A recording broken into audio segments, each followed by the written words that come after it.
மக்களவை தேர்தலுக்கான அதிமுக தேர்தல் அறிக்கையை அக்கட்சியினுடைய பொதுச் செயலாளர் எடப்பாடி பழனிசாமி வெளியிட்டிருக்காரு. அந்த தேர்தல் அறிக்கையை எங்கேயோ பார்த்தது போலவே இருக்கே அப்படிங்கிற மாதிரியான ஒரு உணர்வு ஏற்பட்டிருக்கு.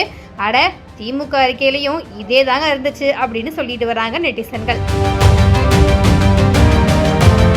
ஆமாங்க, ஆளுநரை நியமிக்கும் போது முதலமைச்சரோட ஆலோசனை பெற்று ஒப்புதல் பெற வேண்டும். மதுரை எய்ம்ஸ் மருத்துவமனை அமைக்கப்படும். சென்னையில உச்சநீதிமன்ற கிளை, புதுச்சேரிக்கு மாநில அந்தஸ்து, தமிழ்நாட்டில் உள்ள மத்திய அரசு அலுவலகங்கள்ல தமிழ் ஆட்சி மொழி, சென்னை உயர்நீதிமன்றத்தில் தமிழ் வழக்காடு மொழி, தாயகம் திரும்பும் இலங்கை தமிழர்களுக்கு குடியுரிமை, 100 நாள் வேலை திட்டத்தை 150 நாட்களாக உயர்த்த வலியுறுத்தல், மகளிர் உரிமை தொகை மாதம் 3000 ரூபாய் வழங்க மத்திய அரசை வலியுறுத்துவோம். நீட் தேர்வுக்கு மாற்றாக 12ஆம் வகுப்பு மதிப்பெண்களை அடிப்படையாக கொண்டு மாணவர் சேர்க்கை அப்படின்னு திமுகவோட அறிக்கையிலிருந்து எடுத்து இவங்களும் அறிவிச்சிருக்காங்க.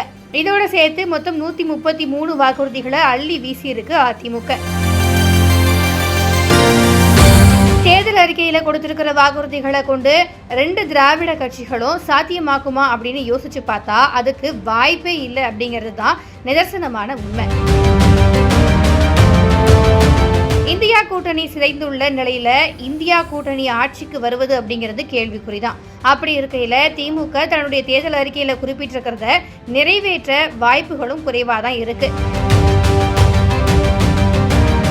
மறுபுறம் பாஜக கூட்டணியை விட்டு வெளியில வந்திருக்கக்கூடிய அதிமுக தேசிய அளவுல போட்டியிடுவாங்களா அப்படின்னா அவர்களுடைய தேர்தல் அறிக்கையில ஒரு அர்த்தம் இருக்கு அப்படின்னு சொல்லலாம். தேசிய கட்சியோட சண்டை போட்டுட்டு வெளியேறி வேற எந்த தேசிய கட்சியோடையும் கூட்டணி வைக்க முடியாம இருக்கக்கூடிய அதிமுகவால எப்படி தேர்தல் வாக்குறுதிகளை நிறைவேற்ற முடியும்?